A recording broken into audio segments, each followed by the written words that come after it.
Hello and welcome to the viewers of this video. This is the Orange Fan here, bringing you another entry for the episode recap and thoughts category. This video will be dedicated to the B segment of episode 18 of The Loud House, Serial Offender. We begin this segment with Lincoln watching some TV when a commercial shows up advertising a new cereal, Zombie Bran. Lincoln quite likes what he sees from the commercial, and he rushes to his mom to see if they can get some Zombie Bran. But Rita explains that they have a tight food budget, and that they don't have enough money to get it by the time they get everything that they need on the list. But that's where Lincoln comes up with an idea. He asks his mom if he can get the Zombie Bran if he takes up the task of grocery shopping and has enough money left over for it while still acquiring all the necessary items on the list. At first, Rita is still hesitant to go through with it because she believes grocery shopping is a big responsibility. But then when Lincoln brings up that maybe there's some activity she wants to do over grocery shopping, she imagines herself at the spa, and that's where she agrees to allow Lincoln the chance to do so, but stresses she only wants to do it this one time. As Lincoln is preparing for his mission, the rest of the Loud siblings, the Loud sisters, find out about Lincoln going to the grocery store and they want to go with him. Lori mentions she wants to see Bobby there, who recently started working there. The rest of the sisters don't give much of an explanation, though, for why they want to go. Lincoln is hesitant because he thinks they'll get in the way of his mission, but they assure him that they'll actually help him get through the list faster. Lincoln begrudgingly agrees, though it should be pointed out that Lily ends up not going with them, so it's just 9 of the 10 Loud sisters that join Lincoln. After Rita drops Lincoln and 9 of the 10 Loud sisters off, she goes to get the first pedicure she's had in 17 years, the same age as Lori. But when they enter the store, they're stopped by the manager, who suspects that they might be hooligans. Bobby, though, vouches for him when he sees them and reunites with Lori for a moment. And after inspecting the list, the manager does concede that it's a valid list. But he warns them that he'll be keeping his eye on them, and he won't hesitate to kick them out if they misbehave while they're in the store. Lincoln takes the warning seriously, but the Loud sisters, not so much. During some commotion, Lincoln has a brief run-in with a boy who bears a strong resemblance to him. He even dresses in a similar manner as him. The only things that's really significantly different between them are they have different voices. The boy here doesn't have freckles on his face like Lincoln does. And he has blonde hair, but he wears a white beanie. The credits don't actually give this character a name, they just list him as Bratty Kid. Although some fans have taken up to giving him the nickname Link Clone, and other fans have nicknamed him Wilkes. But after his brief run-in with the Bratty Kid, Lincoln proceeds to go through the groceries while also trying to keep his sisters from being caught by the manager so they don't get kicked out. Eventually, Lincoln acquires everything on the list, and thanks to his calculator, he finds out that he has enough to get the Zombie Bran. He rushes to the cereal aisle, and there it is, the last box of Zombie Bran. And he claims it, but then it gets swiped from him by the Bratty Kid who wants the Zombie Bran for himself. We then get a mad chase throughout the store where Lincoln chases after the Bratty Kid while also trying to avoid the manager and trying to keep his sisters out of the manager's line of sight as well. In the end, though, the manager catches the Bratty Kid and he kicks him out of the store.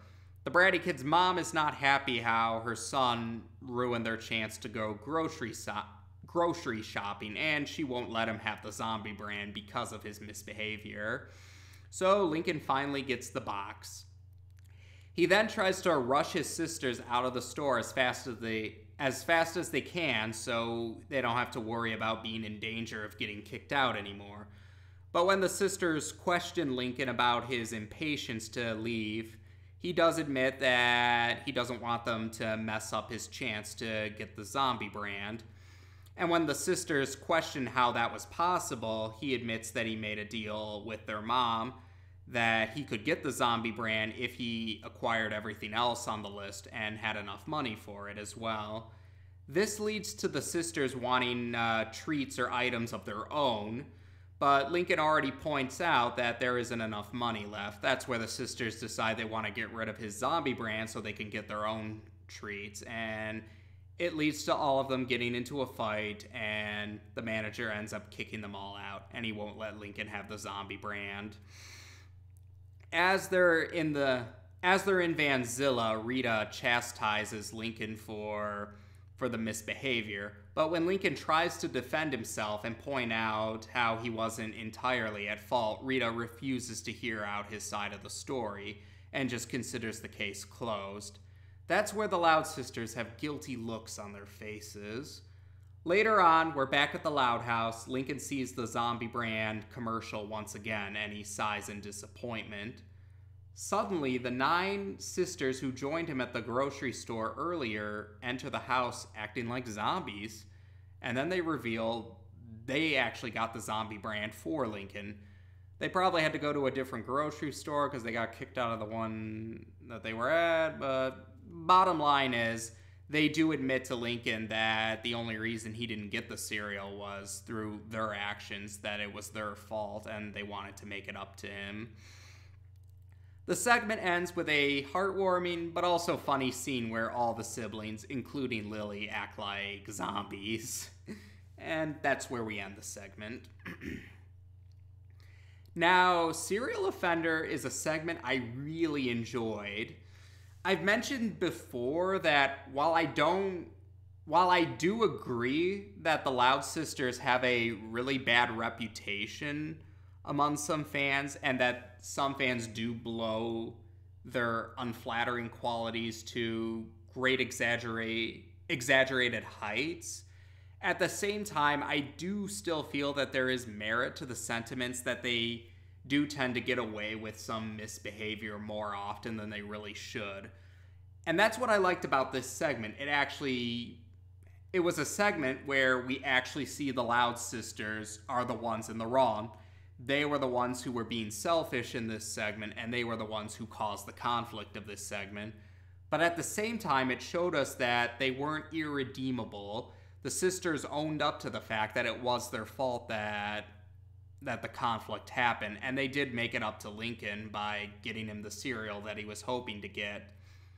And it's like, that's what a lot of fans are just asking for. It's like, they just want a few more segments that show the sisters admitting that they were in the wrong and making up for it, and all being reasonable, and that's what I liked here. It was nice to show that, yeah, the sisters aren't infallible, but at the same time, they aren't irredeemable either. They are capable of learning their lesson and making amends for their mistakes, so that was greatly appreciated. I know some people wish that the sisters also would have confessed to Rita, their mom, that they were the ones who messed up, and maybe that would have been nice, but I guess they had to work with the time limit they had, and I guess there's always fan works to address that.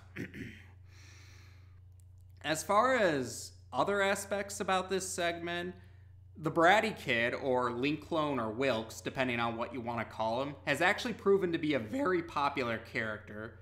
Now, as of the recording of this video, this is the bratty kid's only appearance in the series, but he's still that popular, particularly for being a doppelganger or an identical stranger to Lincoln. And yeah, I thought he kind of served his role as an adversary or an antagonist well. I definitely wouldn't mind seeing him show up again in the future, and I would like to know what his name is as well.